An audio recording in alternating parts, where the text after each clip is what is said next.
that are the tip of our display garden. And the hedges are kind of a nod to the history of the display gardens and the formal gardens of the past, where a lot of gardens were they were definitely designed around the hedges for walkways and labyrinths and things like that. We don't typically garden like that anymore, but that's part of the history in our display garden. It's a 4-season garden, which means all 4 seasons of the year there is something beautiful to look at or blooming. And in the spring in particular, if you like lilacs, everybody like lilacs? Everybody know what they are? Oh, yeah. Guess how many are planted here? 100. There are more than 350 lilacs planted in the display. 300, that's a lot. So if you come in the spring, it's very fragrant. And we also have viburnums and magnolias and rhododendrons and azaleas. And so springtime is a glorious time to come and visit our display garden. Right now here, look how pretty this bush is on the passenger side. This is a spice bush. Spice bush? It turns color this time of year, and it has the little spice berries on there that have been used. I'm from ancient medicine, right? It will turn silver, and it will keep its leaves all winter. It'll drop them in the spring. So it's a native Ohio plant. You can see. Deer eat it. You know, the deer might, but we don't have deer in our core because we have 250 acres surrounded by deer fence. If we didn't have the deer fence, we would not have a forest. There is a healthy population of deer per square mile, and it's out of kilter now because we don't have an efficient way to manage the population. And so the forest doesn't have a chance to regenerate because there's too many deer. We chased away or killed all the natural predators. So these trees, I'm kind of a tree hugger, so I'm going to tell you some stories about trees. Here on both sides of the tram, there's some trees that are peeling. Can you see them? There's one on either side, and they're called Chinese paper bark maple. So hence the peeling, right? Paper bark. Yeah, and see that pretty color? Kind of like a cinnamon color almost, maybe. And these are native to China, but they're almost extinct in the wild in China now because they were over-harvested. They cut down too many, and they weren't really mindful of the resource, so it's hard to find them in the wild. But if they're native to China, why are they here in Northeast Ohio? Well, Mr. Corning used to like to go to different parts of China and Japan where the growing conditions were similar, and that other part of the world, you know, the similar parallel. And so he would bring back, hi guys. She is the best. Yeah. She is the best. We were with her earlier. Oh, thank you, ladies. Thank you, ladies. I'll pay you later. Yeah, so he would like to go to places, Mr. Corning, places in China and Japan because the growing conditions were similar, and he was trying to make this be a destination, right? He was competing with places like Chicago and Boston, and so if he would bring back international types of plants and trees, then you would want to come out and see here, because why would you want to travel so many miles away from Cleveland if there wasn't something special to see? He did that before there was a lot of regulation. Now you can't really bring plants across borders very easily without some documentation. He was known to bring back seeds in his socks sometimes because he was pretty passionate about his place here. So this is a sweet gum tree. Look here on the passenger side. So sweet gum trees are native to Ohio and the Midwest, and the sweet gum trees are known for their star-shaped leaves, right? See how the leaves are like a star? Right? And they get these little spiny balls. Can you look up there and see the little green balls hanging from the top? Can you see those? Yeah. Yeah. Well, they look like this. You've all seen these before, right?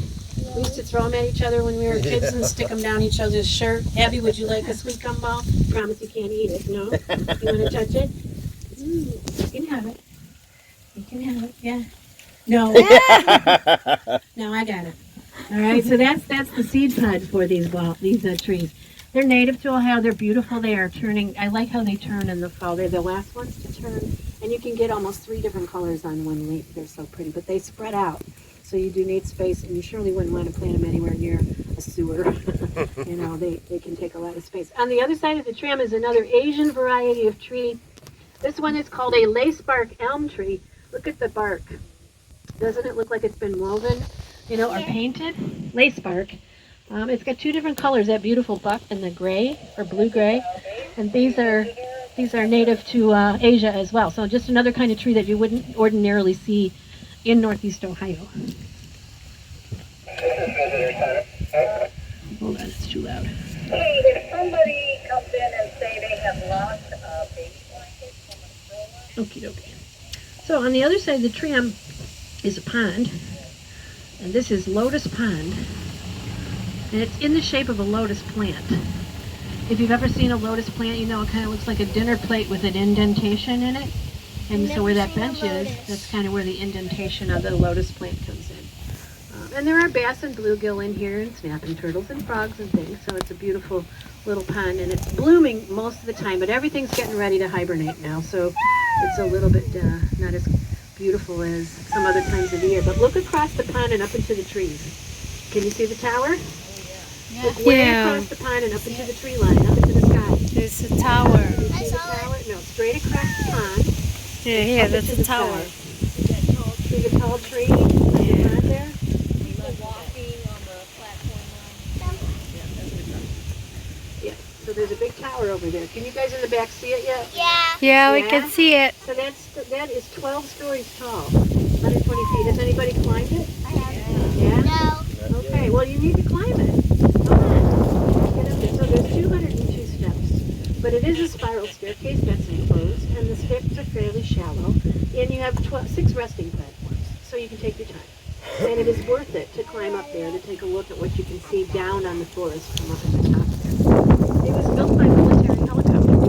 They built it in sections in the parking lot so that they didn't have to cut the trees.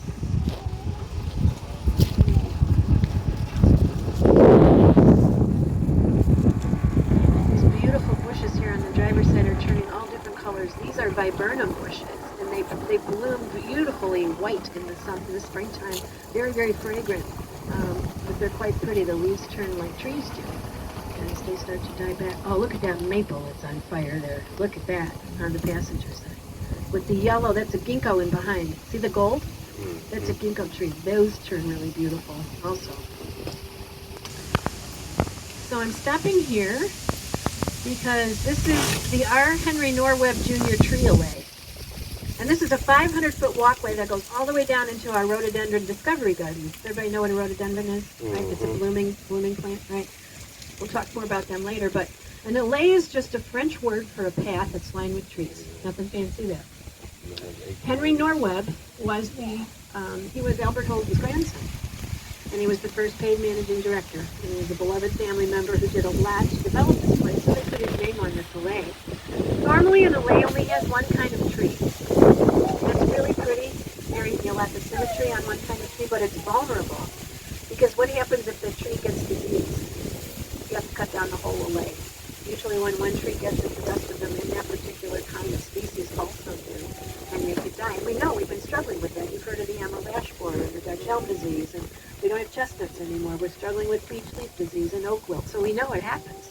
So we planted 5 different kinds of trees on our allée, so that if one goes, we don't lose the whole thing.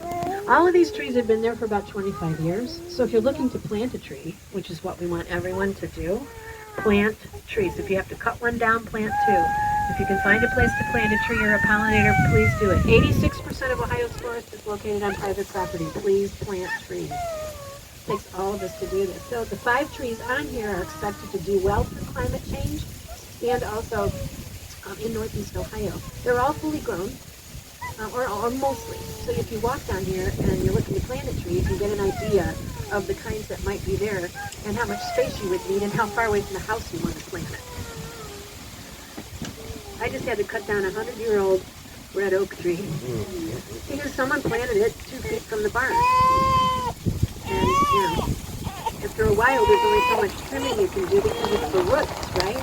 And the foundation that gets tumbled and the plumbing and things like that. So plant trees, but do a little research first and make sure you have the right conditions. We'll help you. We are happy to help people.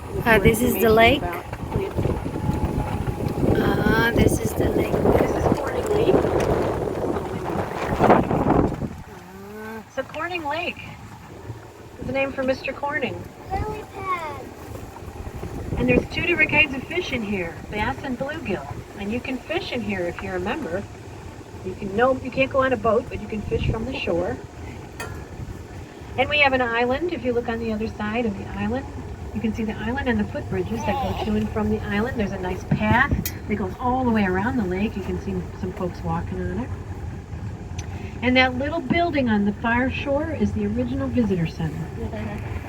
Back in the 1970s, this did not have the polished look that it has now. It was much more of a rugged forest.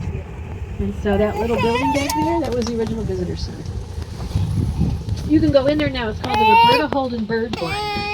And you can go in there and watch the lake from within there and not be seen.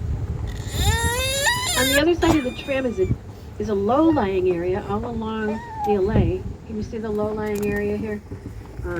This is what we call our Streamside Meadow, and it is a restoration story. About 7 or 8 years ago, this was just grass all the way over to the LA, and it had been a stream, but it was filled in, and we wanted to restore it. So they carved it out and made it a little bit deeper, and they lined it with rocks, and then they planted native Ohio wildflowers and grasses, stuff that loves it here and comes back every year, because we wanted to show people pollinators, right? Do you have a space in your lawn that you can plant a few pollinators instead of just grass? There's no place on the planet where only one kind of plant grows. Monoculture is not good. You need the diversity, which is why it's so hard to grow a lawn, because you're trying to grow one kind, and you got to poison everything else. So we're trying to teach people, rethink your landscape. So anyway, this is lined with Ohio wildflowers and grasses. In the springtime, it looks like pastel watercolors. In the summer, it's like a fireworks display. And just this past month or so, it had the blue asters and the yellow goldenrod and the brown cattails. It's getting ready to hibernate now. We're going to have to cut this down pretty soon. But it filters the water from Corning Lake, which flows into the Chagrin River and eventually into Lake Erie. So this little tributary actually feeds into Lake Erie, and we want to make sure the water is healthy before it hits the lake. So any pollutants that might come into Corning are filtered out by the roots from these plants, and there's nutrients put back into the water and the soil, and the flow of erosion is stilled. The building here on the passenger side is a public restroom, so if you're hiking, you can get a place to. You're big now, JJ. You don't And now we are entering our rhododendron discovery garden. The Holden Arboretum has a national reputation for rhododendrons and azaleas. People come from all over the United States in late May and early June to see our collection. We have hundreds and hundreds of plantings, some of them 50 and 60 years old, and more than 52 different kinds. And these gardens here on the passenger side are dedicated to the research that was done to put us on the United States map for that reputation.